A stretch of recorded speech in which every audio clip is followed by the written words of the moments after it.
Estamos poniendo la mañana en camino y le tengo que pedir a Fito Garcés que se siente y deje de bailar. No puedo contenerme. Es más fuerte que vos. Nos ayuda el ritmo. El doctor en ciencia política, investigador y docente a poner la mañana en camino. ¿Cómo anda, Fito? ¿Cómo andan, che? ¿Bien? Bien. Me alegro. Yo contaba que en El Observador escribiste una columna, la tengo por acá, acerca de... Bueno, del acierto que el gobierno tuvo en designar a estos 3 hombres de la ciencia, ¿verdad? Gran acierto. Y, claro. y yo, mirá que esta es una especulación, porque en realidad no lo hablé contigo. De hecho, estoy hablando ahora recién contigo. Y yo siento que esa observación que tú haces tiene que ver con un histórico tuyo, foco de atención, acerca de en las democracias cómo dialogan los políticos con los técnicos, ¿no?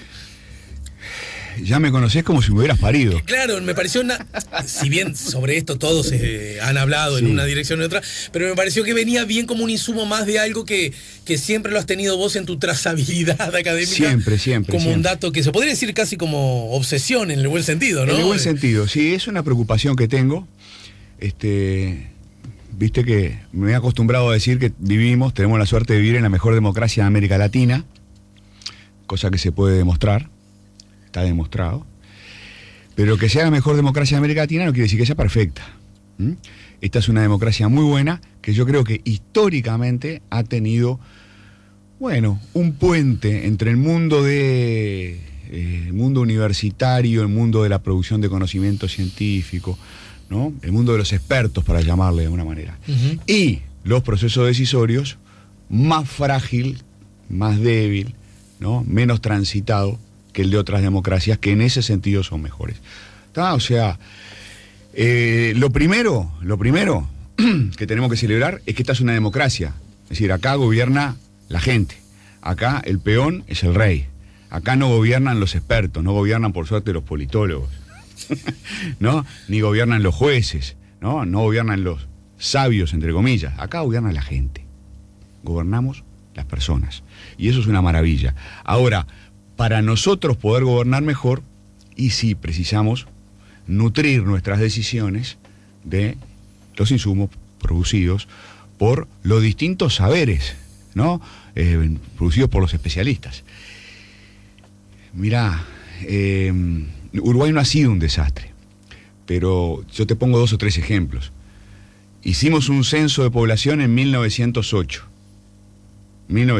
gobierno del presidente Williman, que no lo hicimos por razones económicas, yo de paso lo hicimos por razones políticas, porque los diputados en aquella época se distribuían, de acuerdo a la Constitución, de acuerdo a la cantidad de gente de cada departamento. Y estábamos construyendo la democracia, había unos líos infernales entre colorados y blancos, y entonces cada diputado establecer con certeza cuántos diputados le correspondían a algunos departamentos colorados, cuántos diputados le correspondían a algunos departamentos blancos, era un tema político de primer orden. Entonces, por razones políticas y no por razones vinculadas al desarrollo económico, hicimos un censo de población en 1908. El segundo censo de población del siglo lo hicimos en 1963. Tomamos un tiempo. Tomamos nuestro tiempo. Nos agarró la crisis de la década del 50 casi sin investigación en economía. Había 3, 4 economistas en este país. 3, 4. Uno de ellos se había ido a estudiar a Estados Unidos porque quiso. ¿Sabes quién? Alejandro B. Villegas.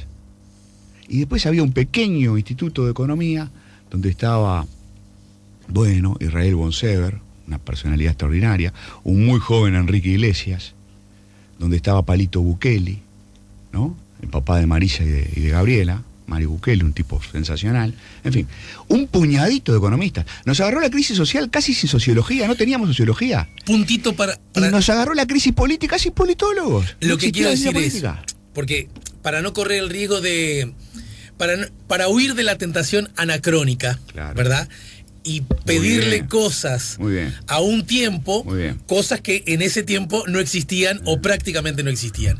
Había otras repúblicas, otras democracias, otros países en situación más o menos parecida a Uruguay que sin embargo sí tenían los tales politólogos, porque si no le estamos pidiendo algo que Uruguay no podía... Excelente pregunta. Sí, desde luego, mirá, te pongo solo un ejemplo. la Asociación de Ciencia Política Norteamericana es de 1900. Cuando no habíamos hecho el censo todavía. Woodrow Wilson era profesor de ciencia política. Es decir, la ciencia política en Estados Unidos tiene por lo menos, ahora estamos en 2020, y tiene 115, 120 años. Las revistas de economía en Estados Unidos, bueno, en fin, y en la región también. Mirá, la región nuestra es una región mala en términos democráticos, y sin embargo es una región, pienso en Argentina, pienso en Brasil, pienso en Chile, pienso en Colombia, es una región con facilidad para la tecnocracia. Claro, ¿cómo te puedo decir? Claro. No, es decir, yo que he estudiado bastante el mundo chileno es un mundo tecnocrático, no es un mundo democrático. Por algo les va mal, ¿eh? Claro. Por algo les va mal. Les va mal porque les va nuestros mal. Amigos, colegas tuyos que están allá, que son capos, claro, nos lo cuentan con precisión, ¿no? Me lo enseñaron ellos. Claro. ¿Tá? Les va mal porque les falta democracia y les sobra tecnocracia. A nosotros nos va bastante bien porque lo más importante lo hacemos bien. Claro, que es darle el poder a la gente. Ahora, y nos podría ir mejor, y nos fue muy bien, fantásticamente bien. Y hay que decirlo y hay que disfrutarlo. Nos fue fantásticamente bien en esta emergencia increíble del COVID-19, ¿no? Porque hubo un puente inteligente, constructivo, ¿no? Espléndido, entre el mundo de la ciencia, que es pequeño, pero es muy bueno en Uruguay. Es pequeño, ¿eh? Es un mundo pequeño el nuestro, el de las ciencias, y sin embargo es muy bueno, es muy potente. Entre paréntesis, capaz que ya lo sabés, capaz que ya lo dijiste. Rafa Piñeiro, Vero Pérez, Fernando Rosenblatt, 3 amigazos. Vero Pérez trabaja conmigo en el Instituto de Ciencia Política. Rafa Piñeiro trabaja en la Católica de Uruguay. Fernando Rosenblatt trabaja en la Portales en Chile. Uruguayos, todos egresados de la licenciatura de Ciencia Política de mi facultad, acaban de ganar tremendo premio con un libro espléndido que publicaron el año pasado en Estados Unidos en Cambridge University Press. Apenas obtuvieron el premio, estuvieron los dos acá. Maravilloso. En el programa. Además son columnistas habituales, vienen muy seguido, en particular Vero. Pero ¿sabes? Y con Rosenblatt quedamos que apenas pase por acá, porque además nos seguimos en Twitter, apenas pase por Montevideo se va a dar una vuelta. Pero es como un milagro, ¿viste? Es un maracanazo, ¿entendés? Somos la ciencia política en Uruguay es novísima. Es muy nueva. Yo soy el egresado número 11, Buquet es el egresado número 1, el primer politólogo fabricado en Uruguay. Y yo me gradué en 1996. Es decir, estamos hablando de una profesión que tiene 25 años. Y bueno, y estamos ganando premios internacionales, porque para mí es un premio nuestro, ¿viste? Un premio de todos. Claro. Ellos lo dicen así además. Entonces, y lo que hacen los científicos de las ciencias básicas es fantástico. Con 2 palitos, ¿viste? Con 2 palitos un asado. Ahora, a mí... Porque el presupuesto es chico. Y el presupuesto que dedicamos como sociedad a eso, ¿no? A investigación y desarrollo, ¿no? Hay más de... El presupuesto que dedicamos a la innovación como sociedad es pequeño todavía. Bueno, pero ahí los datos se presentan como una... lucen como una contradicción, ¿no? Porque por un lado ocurre esto que tú estás enumerando clarísimamente, y por otro lado, históricamente, Uruguay con relación a otras naciones, pero no las grandes naciones ricas y poderosas, que entre comillas podrían darse otros lujos, como, ¿no?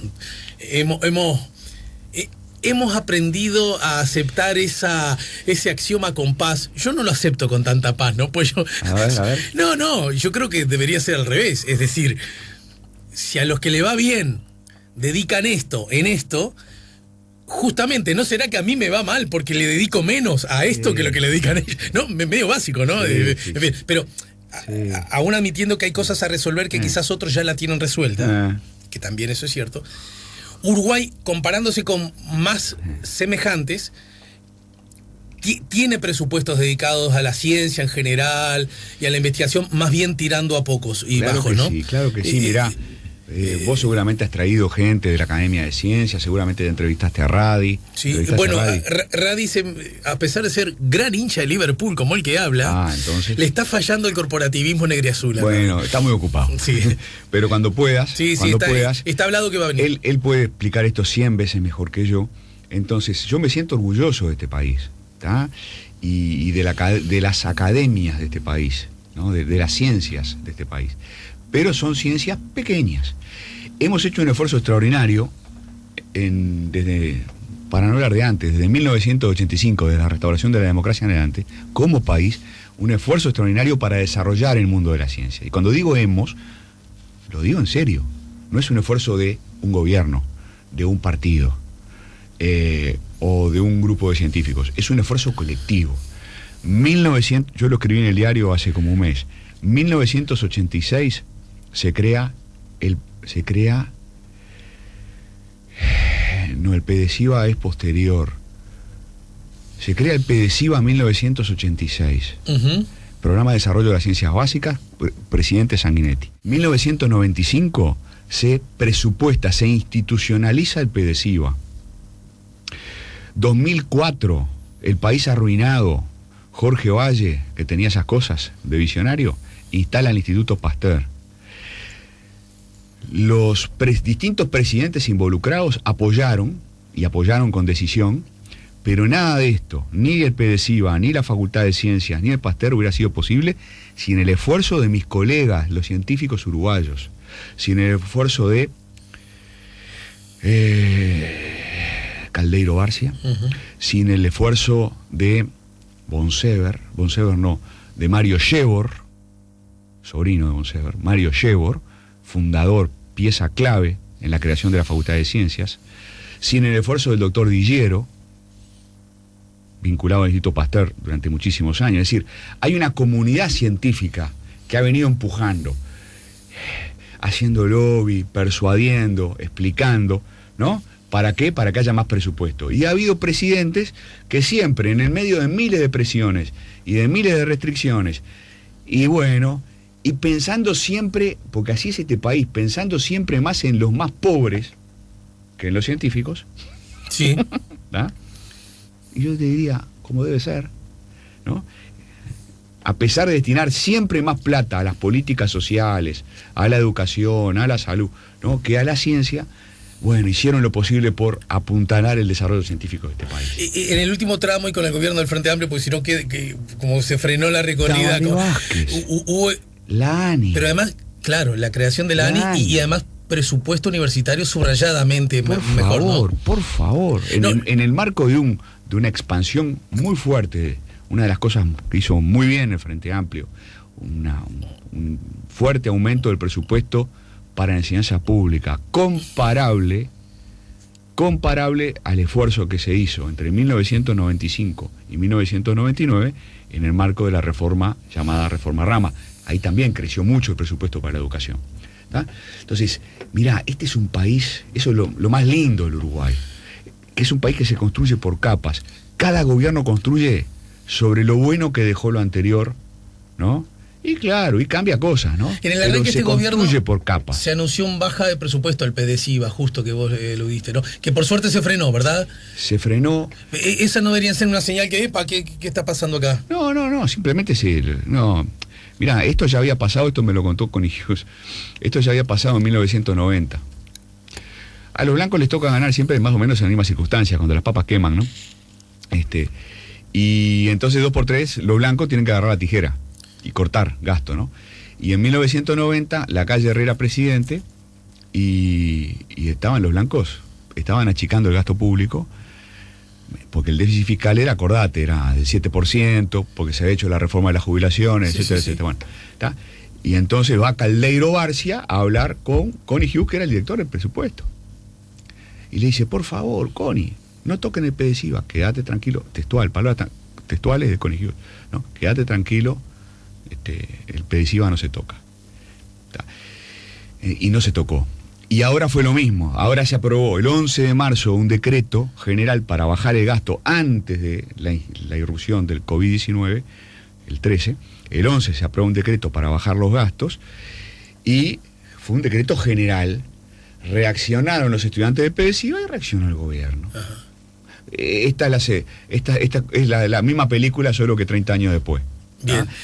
Porque gastamos poco y tenemos que gastar más en ciencia. Pero yo te diría que ha crecido desde la crisis de la década de 60 en adelante ha crecido en la élite política uruguaya, en toda la élite, ha crecido el aprecio, la comprensión de la importancia de mejorar los puentes entre la ciencia y la decisión. Y ahora... Y me remito a la vieja CIDE, que tiene bastante que ver con esto, y lo hablamos otro día. Bien, sobre esto igual, y me dio una pastillita para darle un punto y aparte a este capítulo, también están siempre implícita cuando se habla de estos temas los vasos comunicantes o la ausencia de vasos comunicantes, por ejemplo, a la hora de designar a individuos para que ejerzan funciones de gobierno en áreas que son fuertemente vinculadas a un expertise o a un conocimiento específico, ¿no es cierto? Y que sin embargo suele ocurrir un día sí y otro también, que son designadas personas en la vieja jerga, porque no les alcanzó los votos para ser diputados, ¿no? Claro. Y entonces, ¿cómo? Bueno, lo que estás tocando es un tema, es un punto sensible de este problema. Porque, de la relación entre la democracia y el conocimiento técnico. Porque déjame terminar de presentar el asunto, y para huir de cualquier pretensión o sospecha demagógica, porque en algún punto yo siento que se dice esto, manga de no sé qué, que no saben nada y que como no tienen votos y yo digo, cuidado, en muchos casos de verdad funciona así y los resultados son definitivamente malos. También digo, cuidado, porque a veces poner al frente de determinados organismos personas de buena capacidad política no solo no puede ser no necesariamente es una mala noticia, sino que esa condición política hace que dialoguen mejor los actores y los resultados puedan ser satisfactorios. Sí, mirá. ¿Dónde nos colocamos, Fito? Mirá, nos colocamos en la teoría de la democracia, nos colocamos en la poliarquía, Robert Dahl, que es como nuestro papá, ¿viste? Robert Dahl es el papá de los politólogos. Robert Dahl dice, para que haya una democracia se tienen que dar muchas cosas, pluripartidismo, libertades, la gente tiene que poder formular libremente sus ideas, tiene que poder expresarlas, tiene que poder elegir entre ofertas alternativas. Y agrega que una de las garantías institucionales de la democracia es que las políticas públicas dependan del voto popular. ¿Qué quiere decir? Quiere decir que la política monetaria no la tiene que fijar un tecnócrata, la tiene que fijar un representante popular. Quiere decir que la política de comunicaciones la tiene que fijar un representante popular. Nosotros, los peones, decidimos si queremos que se expanda el M1, la masa monetaria, o si queremos contraerlo. Nosotros decidimos. Nosotros decidimos si queremos 5G, 4G o no sé qué, ¿no? En telecomunicaciones. Nosotros decidimos las políticas públicas. Se llama democracia. Y si acertamos macanudo y si le erramos, cambiamos. Se llama democracia. Así funciona. Entonces, las personas al frente de las empresas públicas, por ejemplo, tienen que responder al voto popular. Porque las empresas públicas en Uruguay son claves, son las empresas más grandes del Uruguay. Entonces, tienen que responder al voto popular. O sea, lo primero, como siempre, es esto, es el principio representativo y el principio democrático. ¿Cómo lo soluciona esto la Constitución uruguaya? Dice, bueno, propuesto por el presidente con la venia del Senado. Ahora, como son empresas muy importantes, al mismo tiempo se les pide conocimiento técnico. Y ahí es donde empieza a fallar la cosa, porque a veces tenés representantes populares que no tienen conocimiento técnico, a veces tenés técnicos que no tienen vínculos políticos. Mi humilde contribución al debate es, lo que nosotros precisamos es favorecer carreras políticas, incentivar carreras políticas que le permitan a esos políticos en ascenso formarse técnicamente. Si vos me decís cuál es el ideal, es ese. Y las carreras... ¿Y cómo se podrían formar? Mirá, por ejemplo, ¿conocés a Baroni, por ejemplo? Sí, claro. Agustín Iturralde. Sí. Bueno, Baroni... Agustín viene bastante por aquí. Bien, son casos parecidos. Bueno, ¿conocés a Diego Sanjurjo?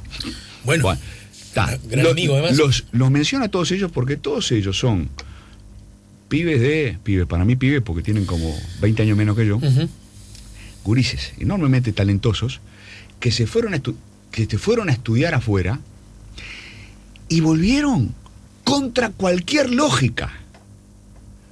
Baroni se fue a estudiar, se ganó la beca Chevening, y Agustín Iturralde también.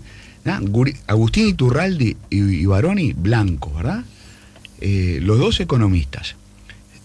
Terminan la licenciatura. Sí, Agustín además el hijo de Pablo, ¿no? Claro. Presidente del se gana una beca muy difícil, la beca Chevening, una beca británica del Reino Unido.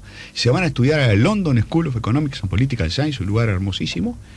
Y los dos vuelven porque aman este país. Vuelven, a ver, sin ningún incentivo para volver. Baroni se va. Baroni ahora es director de educación, ¿no? Del Ministerio de Educación y Cultura. Pero Baroni, así como es director de educación, podría estar trabajando en cualquier parte del mundo. ¿Volvió por qué? Porque quiere hacer una carrera política acá, porque le interesan los asuntos públicos, le interesa la política. Pero no es que su partido lo favoreció, el Partido Nacional, tenga una política para mandar gente a estudiar afuera, para capacitar gente afuera. No funciona así. En general, bueno, quizás debería, ¿no? Claro. Los muchachos que militan, mirá, ahora te cuento otra anécdota.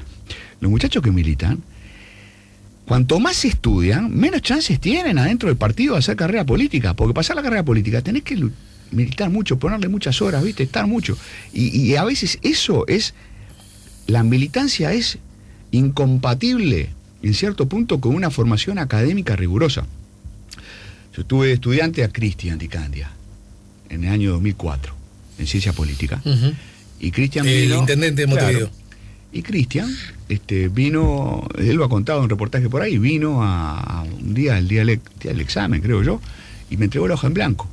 Digo, ¿qué haces? Es que estaba militando. Resultado, bueno, yo le dije, bueno, acordate que ni Tabaré Vázquez ni Daniel Stori dejaron, les dije yo, les dije, ¿no? Dejaron de estudiar. Pero bueno, a ver, Tabaré Vázquez y Daniel Stori son casos excepcionales. Tabaré Vázquez estudió medicina cuando el país ardía, estaba prendido fuego, el hermano estaba en la guerrilla y él estudiaba medicina. ¿Ah? Y Daniel Astori se puso a estudiar principio de la década de 60, todavía el país no estaba prendido fuego. ¿Ah? ¿Qué te quiero decir? Que la verdad es que las carreras políticas exigen demasiado esfuerzo. Carlos Varela también era compañero de ustedes, Varela, ¿no? El diputado, por ¿no? Por supuesto. Gamú, Silvana Charlone, son de la generación de Daniel Buquet. Mi punto es, deberíamos favorecer, carreras políticas que permitan al mismo tiempo una mayor formación académica de estas personas que tienen interés en lo público. Hoy por hoy, tal como está armado la cosa, y terminás eligiendo, ¿no? Y es excepcional que una persona se vaya a estudiar afuera y vuelva. Pero, a ver, para seguirte, otros ejemplos, estoy razonando contigo, incluso creo que alguna vez lo citaste acá, de tu propio departamento. Estoy pensando en Conrado Ramos y estoy pensando en Constanza Moreira, ¿no? Claro. Estamos hablando de alto nivel académico en la ciencia política. Ellos estudiaron, hicieron una carrera académica, se prestigiaron como académicos y después fueron reclutados por la política. Pasó el ovni de la política y se los llevó. Fue como al revés, se puede decir, ¿no? Otro caso es el de mi hermano.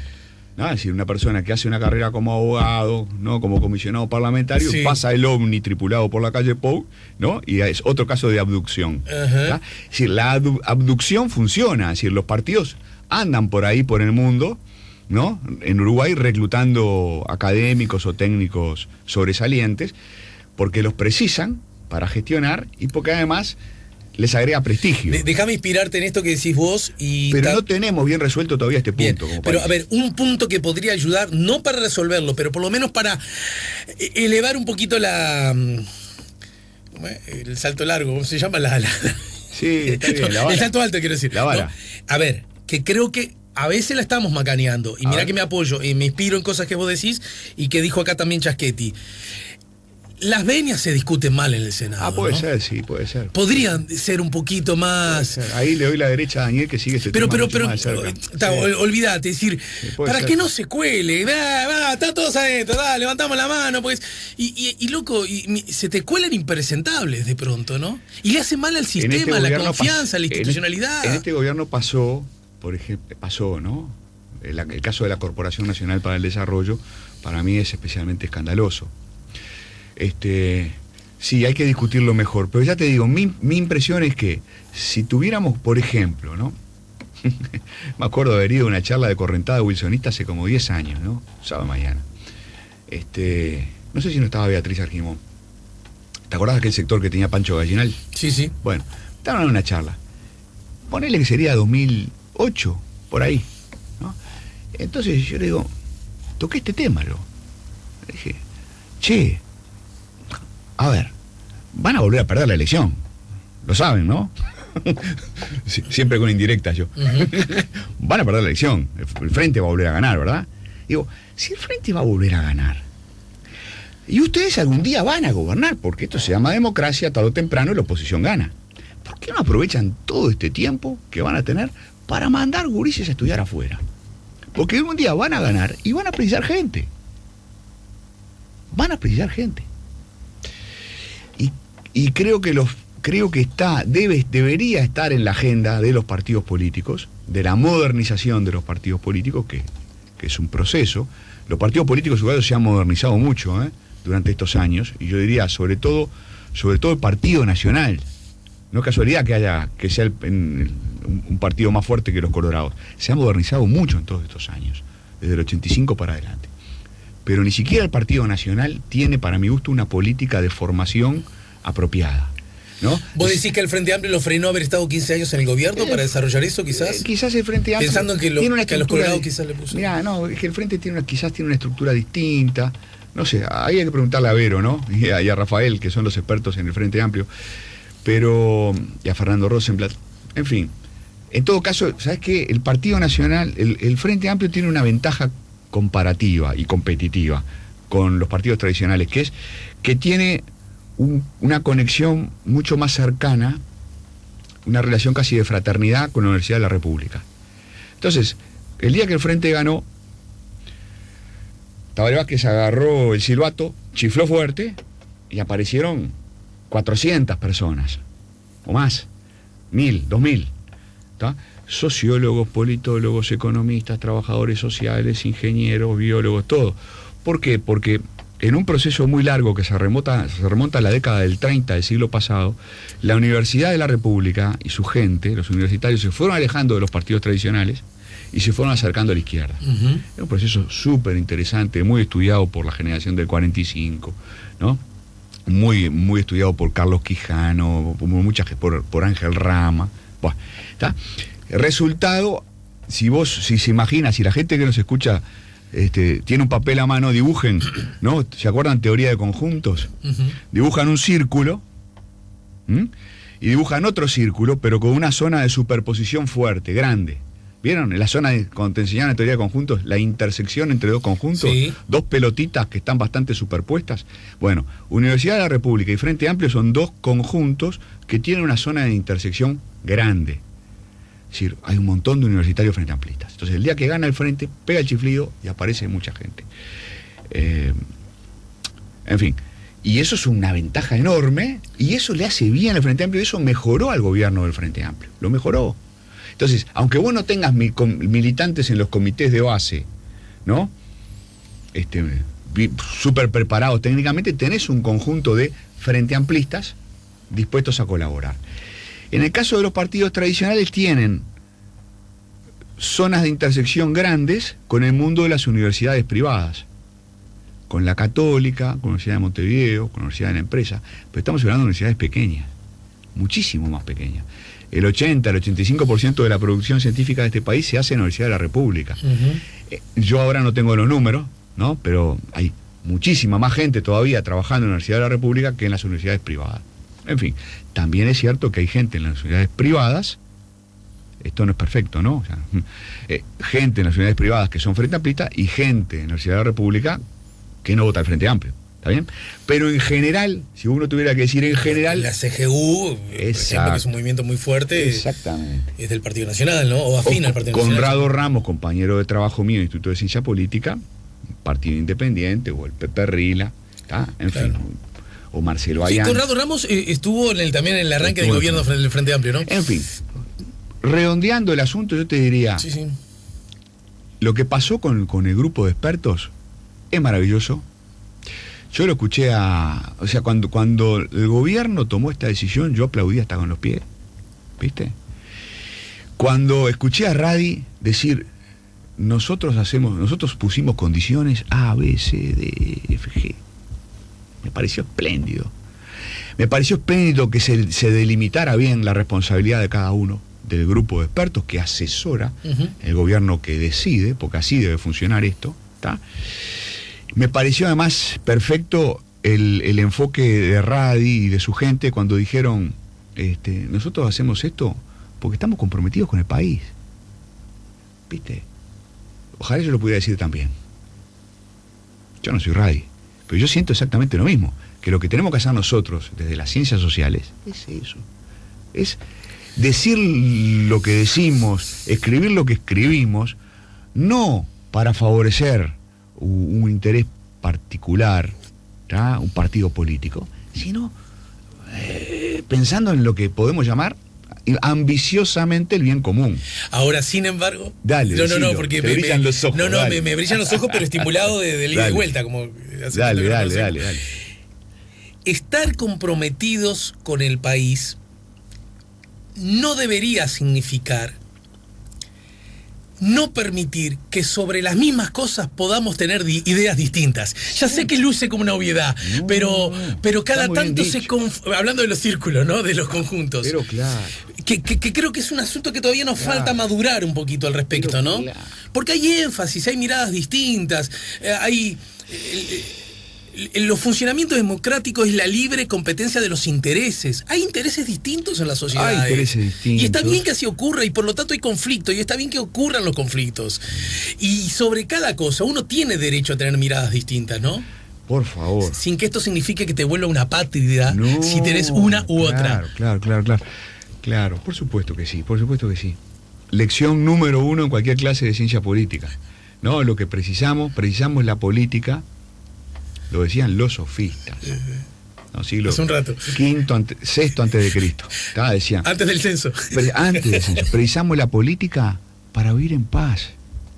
Está el famoso mito de Protágoras, que ha sido contado muchas veces, ¿no? En los diálogos de Platón, en la política. ¿No? Que tiene que ver con eso, con cómo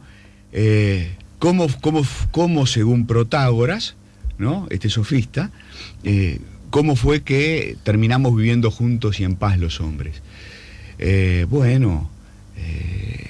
Se distribuyeron, los dioses crearon todo, ¿no? Según este mito, los dioses crearon todo, crearon a los seres humanos, crearon a los animales, ¿no? Algunos los hicieron rápidos, algunos los hicieron grandes, a otros los hicieron con dientes, ¿no? Potentes, distribuyeron todos ¿viste? El reparto de los atributos.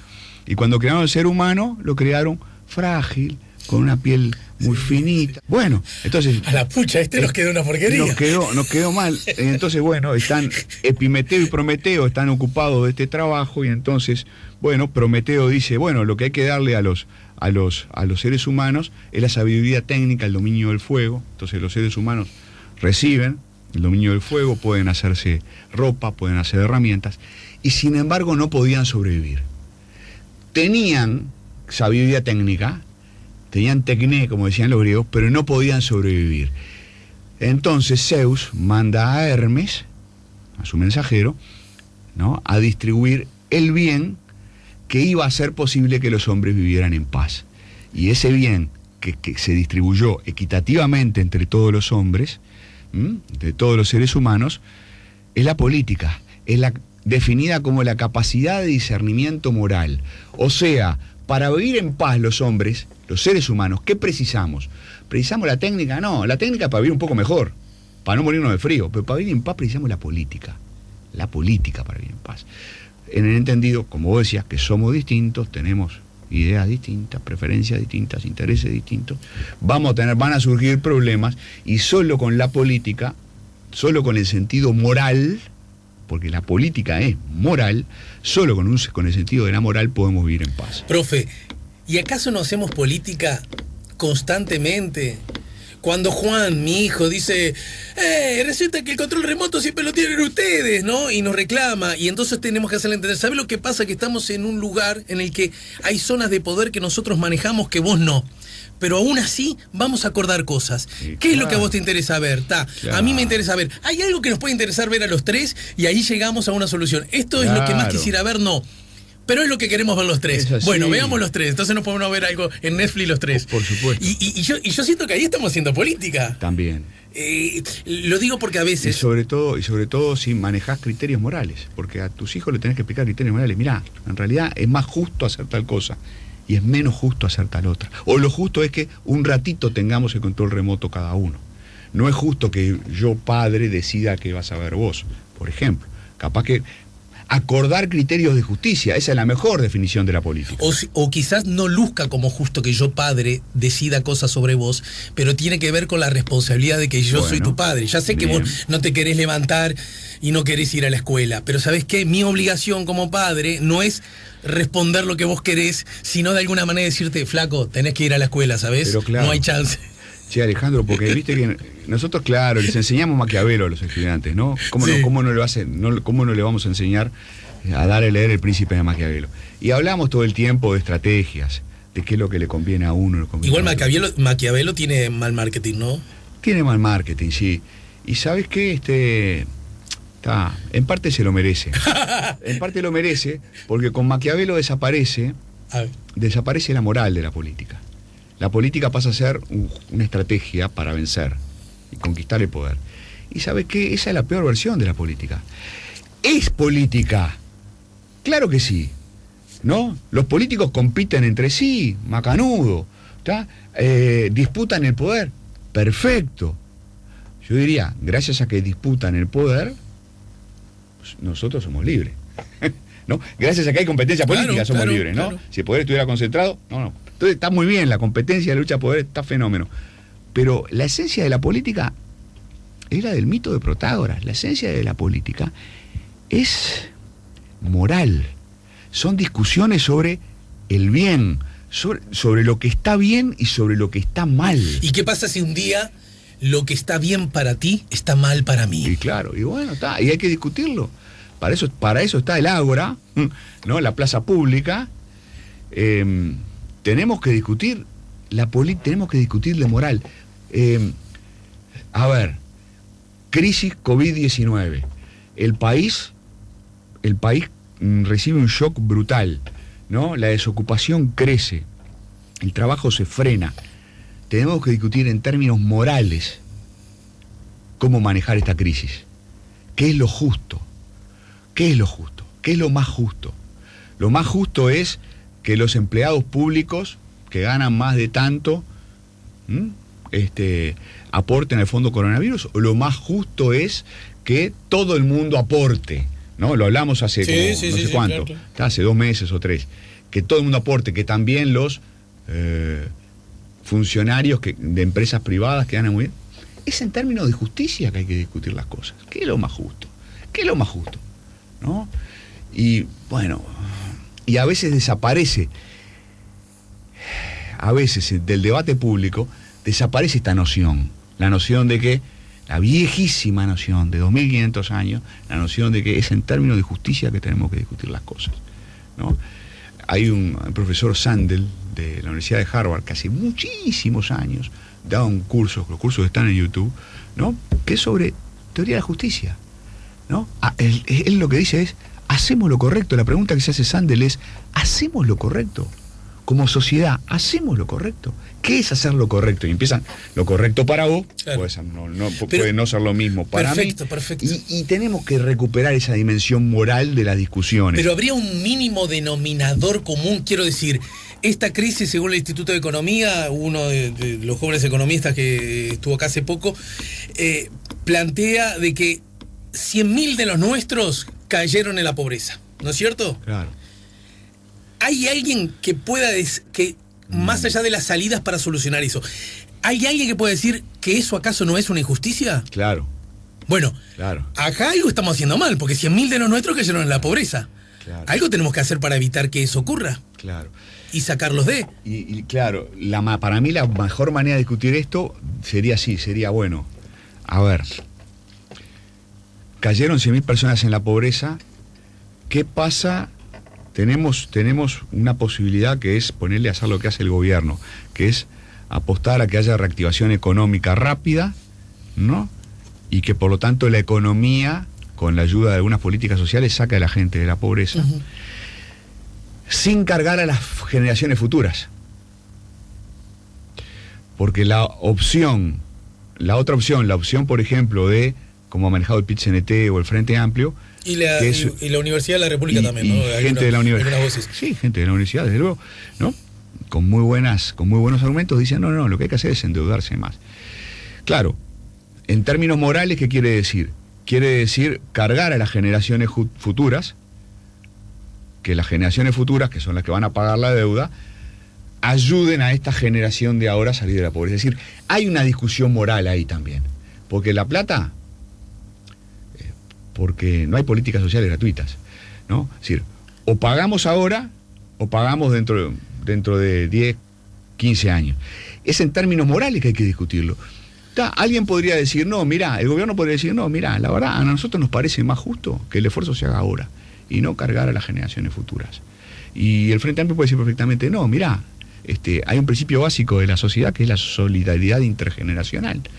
Y es, ahora estamos muy mal, hay que, las generaciones futuras seguramente estarán de acuerdo con que estarán contentas de pagar esta deuda, porque todo hubiera sido mucho peor, ¿no? Si hubiéramos dejado estas 100.000 personas condenadas a la pobreza. Es decir, rescatar la dimensión moral de las opciones que hacemos en políticas públicas. Sí. Rescatar esa dimensión. Bien. Las generaciones futuras es un término también que también merece ser discutido, ¿no? Dale, a ver. Porque se trata de decir, ¿quiénes van a pagar esto? Esto está bien, porque eso es lo que decís vos, es clarísimo. Si yo pido un préstamo, lo tengo que pagar. ¿Cuándo? Sí. ¿Cómo? La otra pregunta que está faltando es, ¿quién lo tiene que pagar? También. ¿Acaso las generaciones como algo general? Sí, ¿o las personas que tienen más dinero? Las que han acumulado más, las que poseen más. ¿No serán ellos los que tienen espaldas más fuertes por distintas razones para pagar? Para mí esa es la manera de discutir, ¿viste? Y que los partidos argumenten en términos morales. Perfecto. Fito, te despido, pero como también te estuve leyendo con mucha atención, como te consta que me ocurre, 2 minutos, no más. ¿Cómo explicás esto que le está pasando a un canciller en el marco de la... Porque vos escribiste también sobre eso, ¿no? Sí, escribí como con mucho cariño, te diría. Sí... Y bueno, quizás tenga que ver con lo que hablábamos hace un rato, ¿no? De los técnicos y la política, ¿no? Quizás hay una dimensión de esto, que es Ernesto Talvi, es un PhD en economía, un tipo de altísimo estándar de formación técnica, acostumbrado a la vida académica, acostumbrado a la vida de la consultoría, acostumbrado a su gabinete como investigador y a sus ideas y a sus teorías, como él ha dicho, con muy poco roce político, y como él siempre cuenta que le decía a Jorge Valle, usted no sabe nada de política y va a aprender. ¿No? Viste que el propio Talvi lo cuenta, ¿no? Claro. Entonces yo creo que buena parte de lo que le ha pasado a Talvi desde que tuvo esa campaña fantástica en las primarias es inexperiencia política, ¿no? Yo, dicho con muchísimo respeto, como hablo siempre, diga, primer error, la exclusión de Pedro Bordaberry, ¿no? Después creo que fue un acierto integrar el gabinete, un acierto. Después creo que volvió a acertar en lo que hizo desde la Cancillería, creo que hizo muy bien las cosas. Después, bueno, creo que es un error dejar trascender que se quiere ir. Haber facilitado que Julio sea secretario general del partido.